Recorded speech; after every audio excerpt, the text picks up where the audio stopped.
What's going on, guys? We're back with another episode. Hope you guys are doing good. We're excited to get more consistent with all this, and um, we're excited to bring you guys another episode today. So we got some cool stuff to talk about. I'm here with Fabian Rosales, and we're just wrapping up Toronto. The men's and women's final happened last night, and after 2 weeks, what felt like a lot more time, 2 weeks wrapped up. Felt like a month. A month, yeah, it was a really long time. Me and my dad were actually talking about it. We were in the living room, and he's like, "Shouldn't this tournament be ending like 2 days?" I'm like, "Well, the tournament started 5 days ago, and they're not even past like the third or fourth round yet." And it's just kind of crazy to think about all that stuff. But yeah, they wrapped up the men's and women's final last night. We had Victoria Mboko and Naomi Osaka in the final. That was a lot of fun to watch. I watched the last bit of the third set, and crowd was completely on Mboko's side. They're in Montreal, and that's where she's from, and just crowd's completely on her side. Osaka probably didn't handle the crowd the best, and Victoria just took advantage of everything, and just a great final by her. Yeah. I mean, keeping up with that incredible Cinderella run was amazing. She just, I mean, I've already heard of her name before, but I think this was like the true breakout moment for her. She cracks into the top 25 this week, you Yeah, know, and she's and just she's 18 or 80, not, is she's 19, right? maybe Like if that. she's 18 or 19 years old, it's unbelievable. Her ball striking is ridiculous. Ridiculous. The The scoop way, half volleys from like in the baseline where she's able to take it off the bounce, insane. Mhm. Yeah, the way she kept up with Rybakina, one of the biggest hitters on tour, was like admirable. Hmm. You know, I mean, also just like the resilience too. She saved match points against Rybakina. She came back from the dead against Osaka. Yeah. Totally When handled Coco Gauff. oh yeah, It was not close. You Coco know. had to Coco's defense, she had a pretty rough day, but like the way Victoria handled all the pressure of first off, when you win a match or two, you're like, okay, I'm winning. I feel like I need to keep winning because I'm in my home crowd. The way she's able to just pass through all that and just keep ripping the ball and end up winning the biggest title probably in her life for the next, probably a while. Like, it's Uh, it's insane. I don't know. Maybe she find another title, but it's so tough to back that stuff up though. Because It is really tough. she was 86 when I think I checked last night in the world. She'll be top 25. She'll be seeded into everything now for the next year, and For the U.S. Open. yeah. You know, So I mean, the thing with women's tennis, it's that like it's so like unpredictable. Because I feel like the the playing field is like so even. You know, yeah, yeah. like It's it's it's not it's a like case of luck where anybody can on a good day can beat anybody. yeah, it's not like for the men where like you have Alcaraz and Sinner just like up here, and then you have like the rest of the pack. Like there's a gap. You Not in the know. top two behind them. Literally, like there's a gap, Yeah. and I feel like in women's tennis, like people are like, okay, Sabalenka, this, Swiatek. I'll be real, like no one's safe. No one's safe, especially in the first rounds of majors. No Yeah. one's safe, Uh-uh. you know. Like But you know if you what? really want to keep on advancing, you have to bring your A game, you know. Well, um, I believe that some. I believe that sometimes tournaments work out in your favor, and like there was a couple, excuse me, there was a couple points in the golf match, the Rybakina match, where it's like okay, like that point could have literally gone either way, and that point pretty much dictated the match. And Hmm. you got to have that sometimes. I mean, I mean, tons of matches. I'm not gonna say I've won tons of matches, but I've won a bunch of matches where it's like, okay, I did two things good in that set, and somehow I end up winning it. And That's fair. I mean, it's a turning I point. didn't win a match to 1,000, but I mean, you make a run in a tournament, and it helps you in the next tournament. Like when you're playing, I don't know, level fours and USTA, and you get two good matches under your belt, and you scoop out a third. It gives you an extra 100 points. You might be in the level three, the clay courts next week. I don't know, something like that. Yeah, literally. I mean, when at least I find myself in deficits where it's like, okay, if I could pull out this game, then like it could maybe change the momentum of the Yeah, match, you know? And I and just felt like playing pressure. Victoria did that a ton Yeah, this. she put pressure on in women's tennis. I don't watch a whole lot of women's tennis, but she put the best pressure on players, even in some moments where I would not go for what she went for. She just executed, and that's all. I mean, Yeah, that's what it was. I mean, she was able to play the best under pressure mhm. and execute. So, I literally, and I my think, family have became big fans of Mboko after this week. I'm oh not yeah, even gonna lie, yeah. you know. Um, Um, and honestly, we can jump into this. I think the same for Shelton. Um, I mean, I don't think, I don't think you need to make excuses about conditions and surfaces and how quick something is, but like the conditions in Toronto look pretty rough. Like one day the weather was super hot, humid. Next day, not too hot, but very humid. No cloud coverage. One day very sunny. Courts are lightning quick. Like yeah, so fast. super quick. When you're looking at it from a court angle, you could see the glare of the players from the court, and Hmm. I just thought it was. First of all, I thought that Ben's game suited that surface the best because if he could really, I mean, just flat out hit it hard, he can beat a lot of people. And Hmm. I thought that was pretty cool. By the way, I predicted that he'd win. I think so. We called it. I mean, I We called it called from the Yeah, first. okay. I think you did too. So, boom, we're just that good. I But mean, credibility is right here, guys. yeah, come on, You know. guys. Like, comment, subscribe, people. I So, mean, dude, Shelton from the first match. I mean, he played exceptionally well. I who mean, even was his first match? Now I don't even know who it Manarino, was. Manarino. yeah, he killed him. But I mean, like, that's expected. Um, honestly, like, I was just like, what? Yeah. No, I was just laughing. It was just okay. I No, mean, because I have a vivid memory. I might have been on the phone with you actually, but now I remember that there was a out wide serve on the ad side from Manarino. Mandarino's a lefty for people who don't know. Fully out wide serve. And I kid you not, Ben hits a forehand for probably 5 feet left of the doubles sideline. Flat down the line winner return. Like probably I think it was like equivalent to like 100 mile an hour for him. oh, I'm I like, mean, okay, that's ridiculous. On these conditions, that's he ridiculous. annihilates the ball. You know, I Yeah, mean, yeah. dude, the final yesterday. Oh, that was so good. What a match. And I'll be honest with you, he really didn't.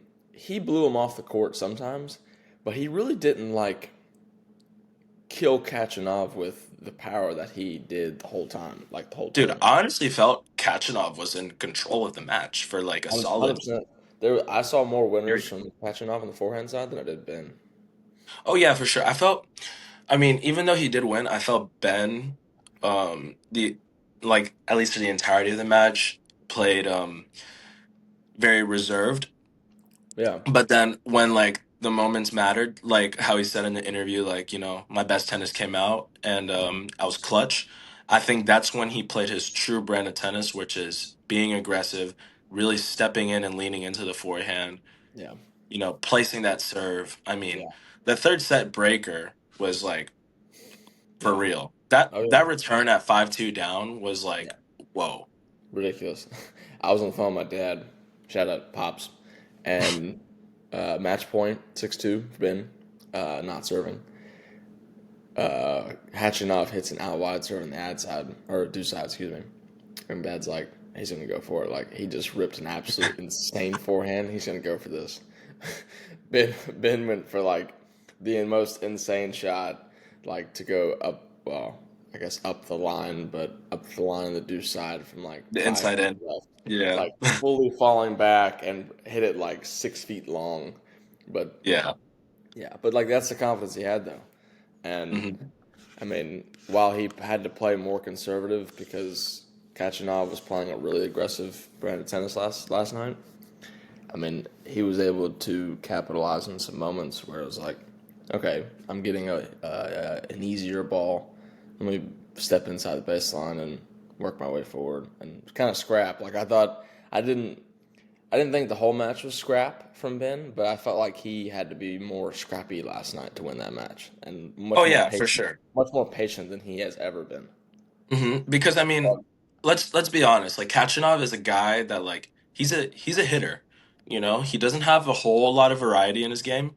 No, Like he like you're never gonna catch him like okay, like slice to slice. no, Really mixing in serve and volley and stuff. yeah, He's just like we're gonna go baseline to baseline here, yeah, right? and he wants everything. He wants everything right here. He doesn't want anything here or low or anything.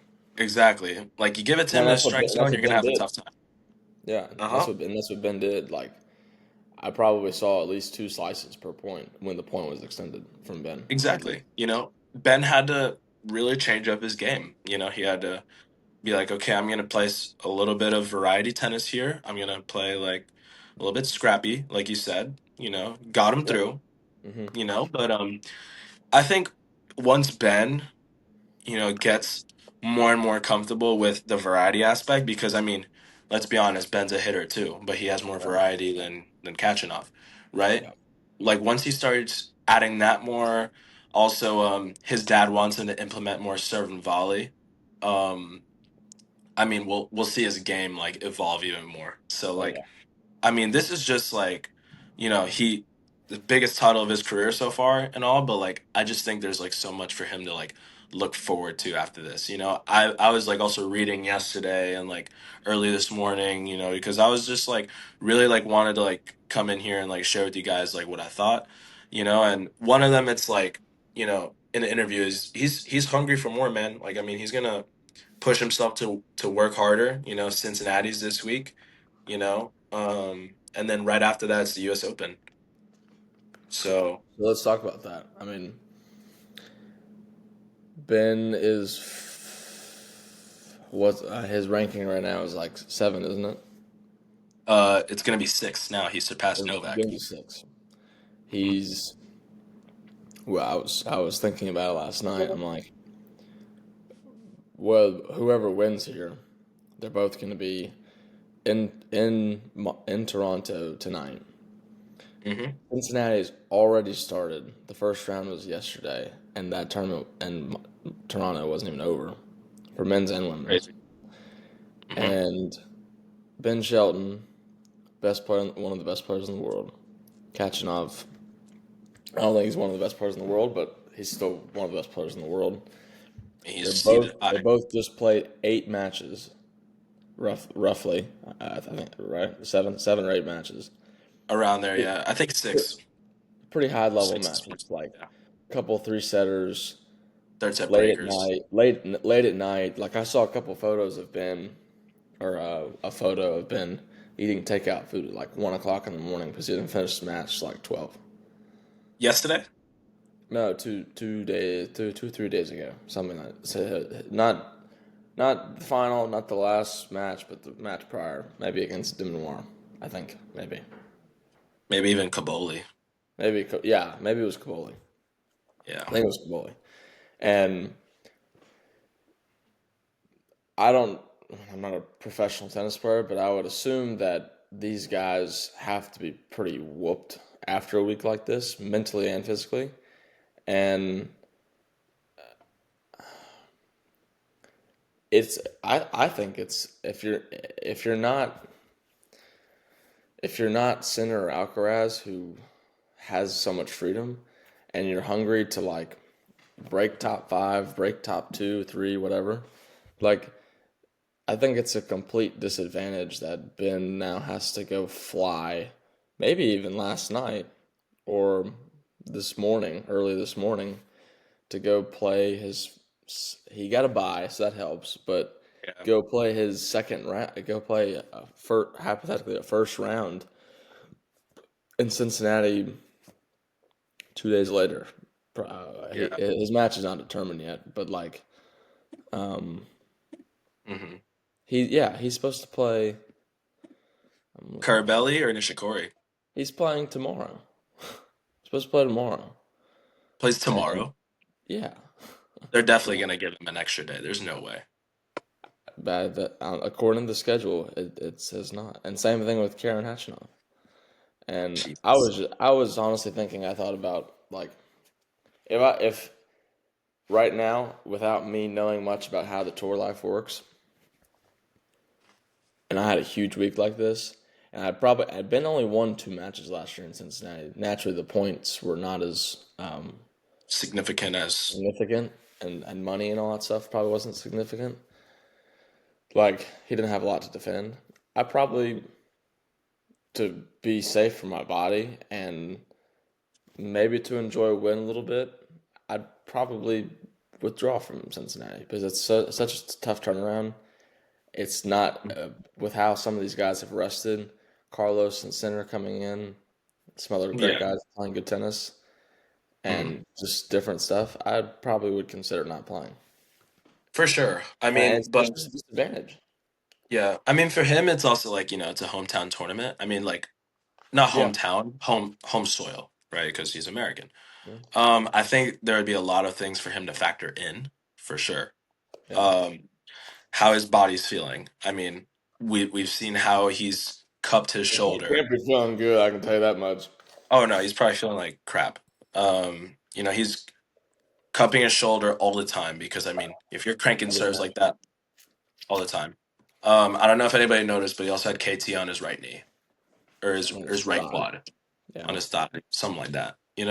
So I mean, it really just depends. Like risk taking. You yeah, know, are you gonna really go there to play like a match or two and then let's like feel like even worse, or yeah. like do you really think you can progress? Right. And And maybe like that you maybe feel that 100%.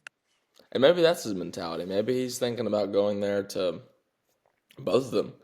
I mean, maybe they're just thinking because I don't know how all this prize money stuff works with bonuses because they're both inside the top 30. I don't know Hmm. what Karen's ranking is, but top He's 30. top 20. Top 20. Okay, top 20. Like, I don't know what the bonus pools are about extra bonuses for showing up. I'm sure it's well worth your while. But, I mean, I mean, I don't know. It'd be interesting to see. I would, if I was a betting man with Ben and probably catching up, not having much points to defend, I'd say if they don't withdraw, I'd say they show up, win a match or two, and just Call it not quits. not tank. Tank is not the right word, but be like, look, if I can't win this match with a little bit of ease, I'm not gonna make a push because Ben Ben wants to go because Ben has bigger fish to fry in New York because he made semifinals there last year and he's No, got he made it the year prior, but he made is third connection round. right But he here. just wants to like prove himself here. You there? Can you hear me? Yeah, okay. It said on my side the connection was bad. Oh no, what I was saying is that he made the semis in 23. Okay, so he made like quarters last year, or something like that, right? He lost to Francis third In, round. in third round. Yeah, so I mean, Um, Here's my thing though. You know, he doesn't have a lot of points to defend in Cincinnati, yeah, right? He didn't really have much points to defend in Canada. So he's gaining points now, you know. He's in that phase where he was like, not really highly ranked, but then like he's winning all these matches and like really yeah, going deep. So like there's not a lot to like necessarily like lose on the rankings point side. It's just like, he's the second highest ranked American, yeah, and he's probably going to surpass Fritz soon. I wouldn't be yeah, surprised, yeah, you know? So, I mean, really, it's just like a lot of Americans have things to prove in New York. yeah, Francis semifinals, Taylor Fritz was a finalist. I mean, it's really going to be like, okay, like who wants it more, yeah. you know? And it's so where I see that's completely true. Where I see just fault in the system a little bit is like guys can't fully enjoy going these like Toronto, Cincinnati, and like a week and a half, 2 weeks later, New York. Like they can't fully Exactly. enjoy doing all those tournaments and like really wanting to win each one of them, and just do well in each one of them. Like Mhm. Ben's probably not going to enjoy being in Cincinnati this coming week because it's so back to back. But he's also thinking about U.S. Open because that's like he'll be number 5 in the world now, and he's probably going to get a quality draw. And I mean, yeah. So I think Mhm. all these Americans want to come in the best shape, and I don't think that having these big tournaments back to back to back is keeping them hungry like that. But you know what? It's just how it is, and hopefully we can grow this podcast more and find out more information on how all this kind of stuff works. And it'd be interesting to know Sure. like what these guys are thinking about it, because I mean it's easy for us to make assumptions and whatnot, but there's probably a whole lot more to it. And yeah, it'd be interesting. But I think Cincinnati's going to go for the for the people that haven't had to like grind the past 2 weeks. I think Cincinnati's going to go well for probably Alcaraz and center. I think I think with last week being a really tough week for some people and some different guys going deep into Toronto. I think you might see like that this week where some other so-called no names, different people, Mhm. maybe unseeded Expect to see people, some upsets for sure. yeah, some upsets and just going deep. Um, so I, it'll I'm be I'm down to call one if you want. I mean, I'm taking a look at the draw right now, because we're just gonna do a little bit of an analysis with you guys. I mean, Adam Walton plays Mariano Navone first round, yeah, that's a and tough that's a match he can definitely pull out. I think Adam Walton could definitely win that match. But then if he wins, he plays Daniil. Yeah, So I think if he gets through Navone, I think he takes down Medvedev and Cincy yeah, it, because it it wouldn't surprise me at all. yeah, for sure. I mean, I'm just looking at all this stuff. I mean, Kachanov, he has Offner second round. Offner is a Yeah, tough opponent, yeah. you know.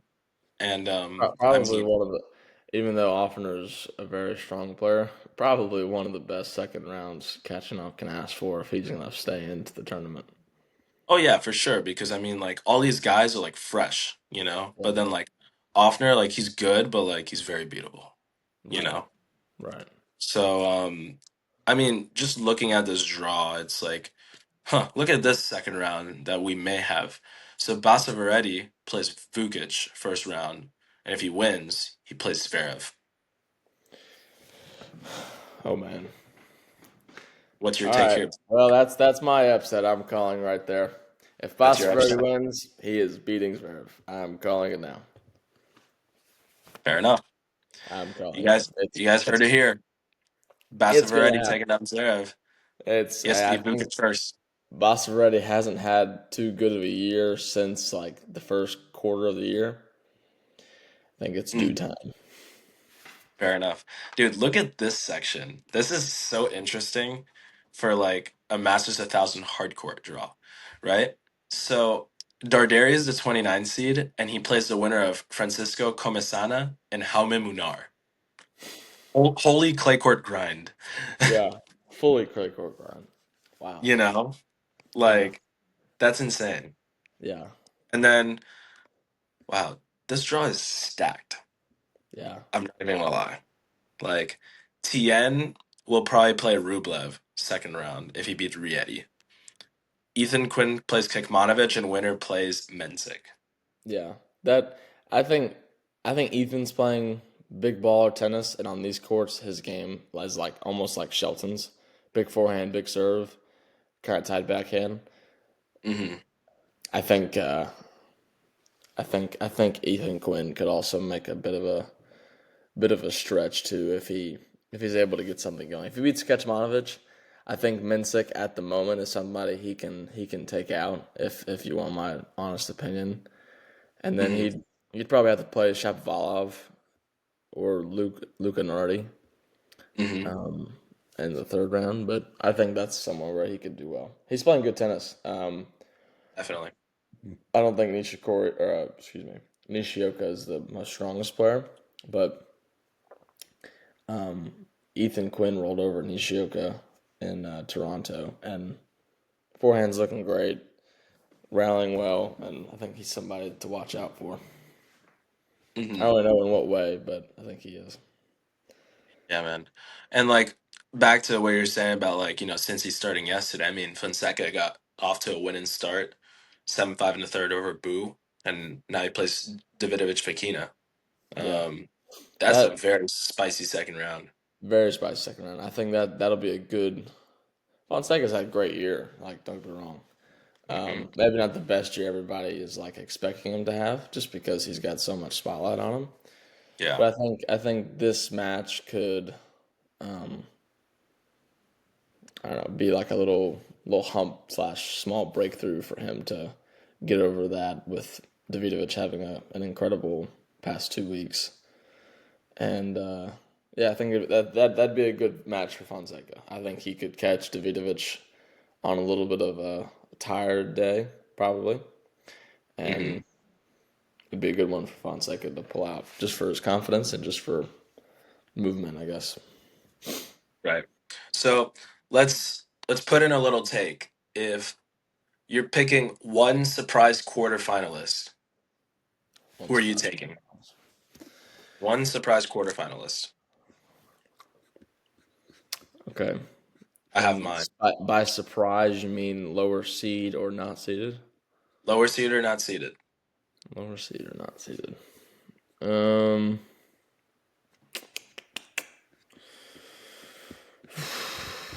hold on. I need to scan the drop because I'm gonna lock in on this prediction here. I mean, I kind of have in mind who mine is going to be. I either have Lehechka going deep or Mm-hmm. Kaboli. It's not bad. Either one of those two are going to do quarters or better. That's not bad. That's not bad at all. And yeah,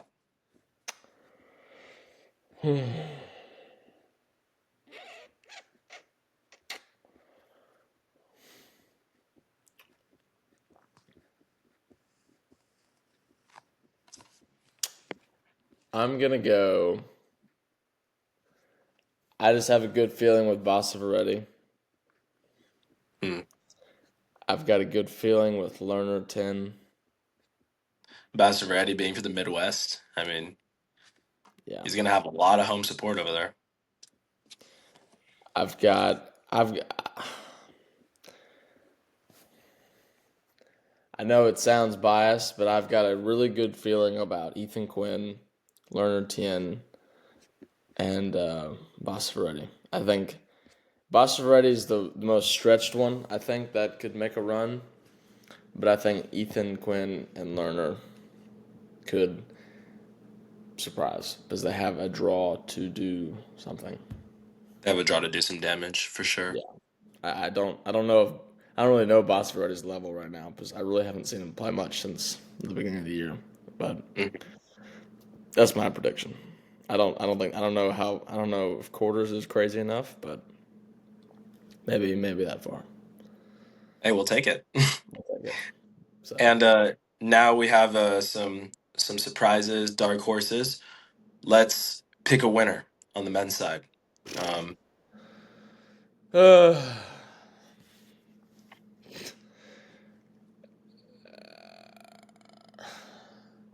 it'd be tough to say that these little bit quicker surfaces and conditions don't favor center. If we look at the top two seeds, mhm. you think they help Alcaraz or center? You're saying they play quick, yeah? It looks like it. It looks like glass from the Instagram photos. Yeah, I mean, I was seeing Alcaraz practice and that ball was moving. Yeah, And I mean, Tommy Paul was practicing with center and like, let's be honest, Tommy Paul doesn't like spank the ball, but like it looked like he was spanking it, you know? yeah, Um, so honestly, like, yeah, the quick, I think center is very adjustable to any surface at this point in time. I mean, you saw yeah, Wimbledon, yeah, you yeah. know? It's very true. Um, so I mean, I don't think center makes the final. Really? I think center loses in semis to somebody. But yeah, I don't think he makes the final. And I think Alcaraz wins the tournament. Okay.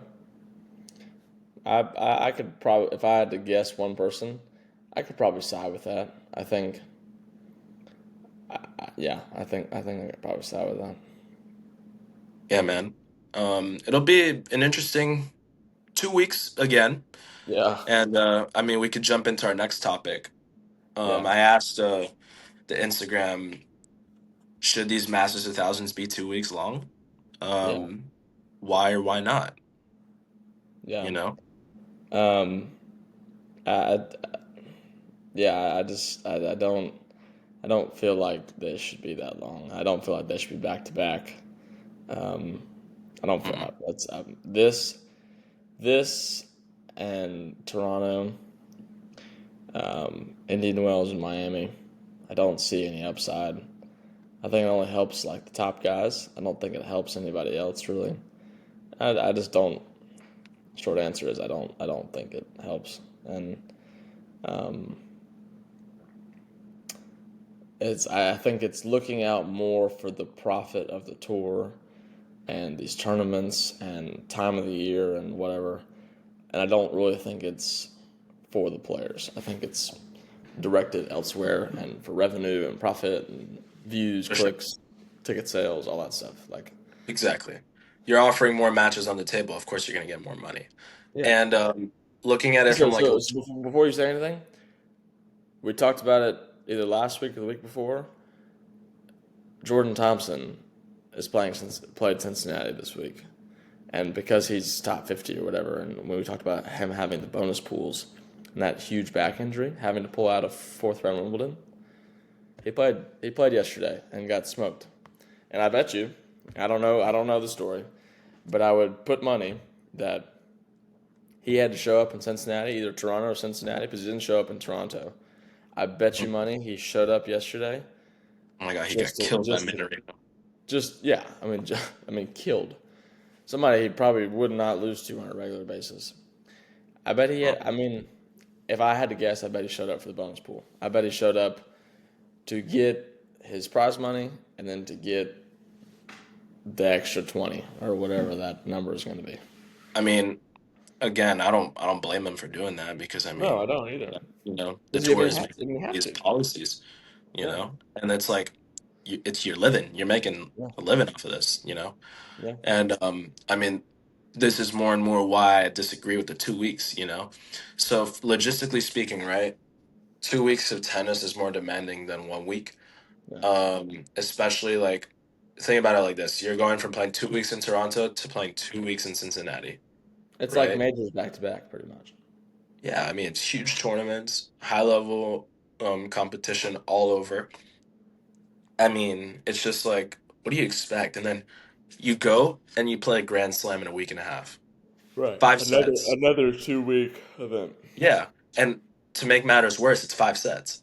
But like obviously the majors are going to be 5 sets. That's Yeah. tennis, right? So like what they should do is just go back to the traditional 1 week, right?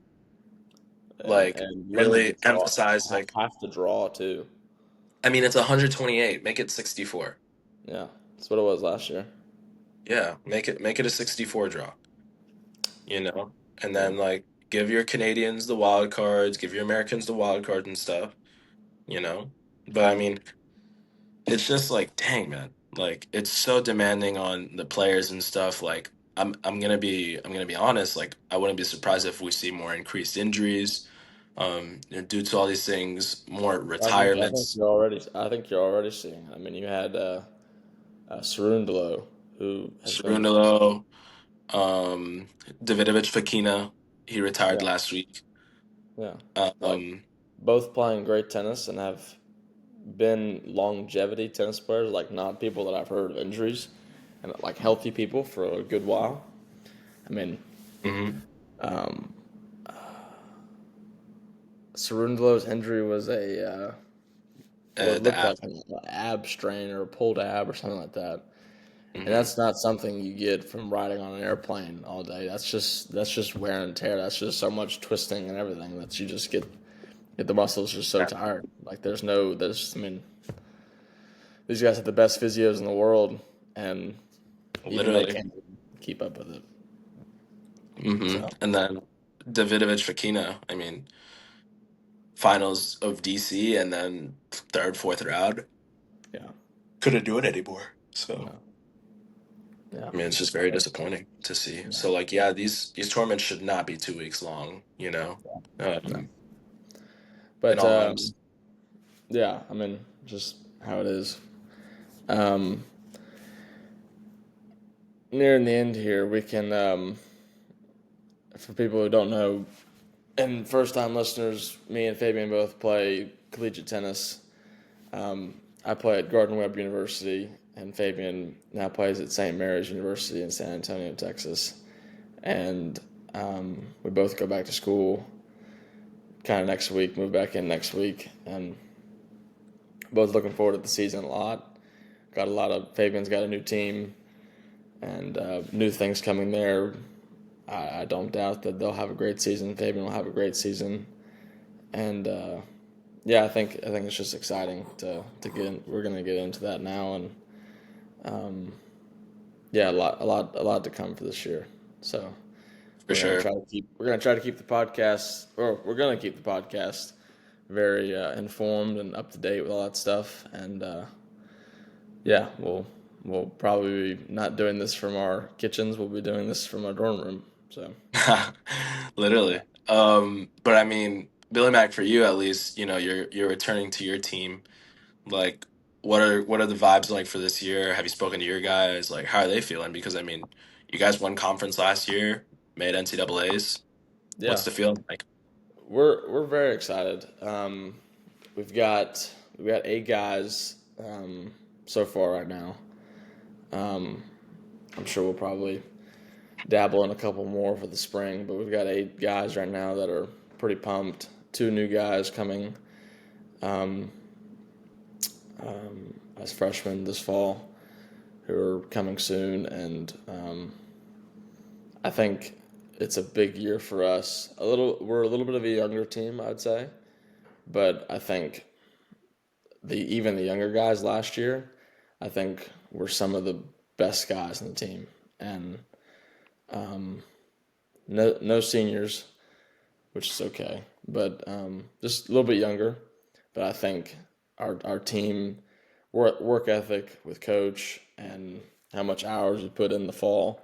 We've got a great fall schedule. I think we're playing upwards of 5 tournaments, maybe. But I think definitely upwards of 5 tournaments. Um, I just think it's a great year to run it back and go back for the conference again. We got a couple good. I can't disclose it, but a good spring schedule from what it looks like, and yeah, it's pretty exciting. And now that I'm not a freshman, I get to kind of see these new guys experience being a freshman and coming in and enjoying what me and Bergie and Boyd and Kevin all had to experience last semester. Nobody knows who these people are, but we do. And um, I I'm a think Bergie stan. I love Bergie. yeah, Birdie's the man. Um, it'll be exciting. I think everybody's excited to come back. Um, yeah, I think it's just it'll be cool. Lot of big goals. I'd probably say most of them are kept in our own heads, but yeah, it'll be a lot of fun and it'll be exciting. Not to It'll be exciting because we've already got a year of the best tennis the school's ever seen under my belt and our belt as a team. So I don't think it can go much worse than that. So, For sure. Hmm. what about you? How are you feeling going into new school and maybe not knowing the guys the whole best yet? But I mean, you're not a non-sociable guy. So, how are you feeling? I mean, I've been in a position where I've switched teams like this. I Mhm. did it in high school. But obviously it's very different doing it in college. Um, but I'm very hungry. I'm very excited to, join a great team. I mean, especially under a great coach too. I'm super excited to, just head over there and get to work with the guys. I mean, played against them in the spring and they're very solid, They're Yeah, like they're all a unit, which I like a lot, yeah, like that's a team right, right there. And I mean, also what you were saying, like on for the most part, we're like not relatively young, we're like more split in the middle. I think we're like four seniors this year, including myself. right. But we are bringing in two solid freshmen. We have like three, four, or I think three sophomores that are like very good too. Hmm. And yeah, I mean, they brought me in as a transfer. They brought the freshman in. So yeah, I mean, we're looking solid this year. We're really excited to just go out there, compete, play for each other, and most importantly, just like try to achieve our goals. But like I was talking to the assistant coach the other day, Coach Fernandez. I met him. He's new as well, and simply he just wants to see us put our best foot forward and just put in the work, plain and Yeah, simple. Because that's how things are achieved. They're not given. So no, I mean, absolutely. yeah, I'm very excited. Looking forward to stepping like a new chapter of my tennis career in my life, Yeah, and overall, it's gonna be a fun experience. It's gonna yeah, I think like, for us, we'll give you guys more of like an inside look as to like what our days look like, yeah. especially like with practice, class and stuff. Yeah, so definitely Um, stay tuned to the Instagram because it's easy for us to. Well, I don't think it's as easy as for us to produce content because summer training can be a little bit more demanding and might not be as easier to do. But there'll be so much like every day we're going to be somewhere, whether traveling or eating in the calf or being with the team or practicing or gym or whatever. for So sure. definitely stay tuned to the Instagram and for those that are interested in college tennis and kind of our path, I guess you'd say. Um, Definitely stay tuned to that, and we look forward to making that content for you guys. I think it'll be super cool and keeping Yeah, the for channel sure. going. So Yeah, and like we also like to just be engaged with our followers and listeners, That's also why we vlog, also why we just record the podcast in general, yeah, just to, you know, have a just be engaged overall. right, That's the most absolutely, important thing. So yeah, like always for us, like whenever we put up polls and stuff, whenever we put up questions that you want to hear from us, like feel free to type in whatever you're feeling, what like a question you may have about college, a question you may have about the pros. Even just like someone asked a question about the mental aspect of the game last week, you know, we're more than happy to talk about it and give our takes on it. And yeah, honestly, like if you want to just like in a like over DM, then like we can also do that as well. We don't have to absolutely, necessarily include it in our episode if you don't want it to be there. right, So right. for sure. Well, we appreciate you guys listening and staying tuned. Love you guys listening. So we'll be We'll be keeping you guys updated with how everything's going with moving and getting transitioned to college for the fall season. And we'll see you guys in a new video. For sure, guys. Thank you for listening. Go Rattlers, baby. Yeah, baby. Running Bulldogs. Bye bye.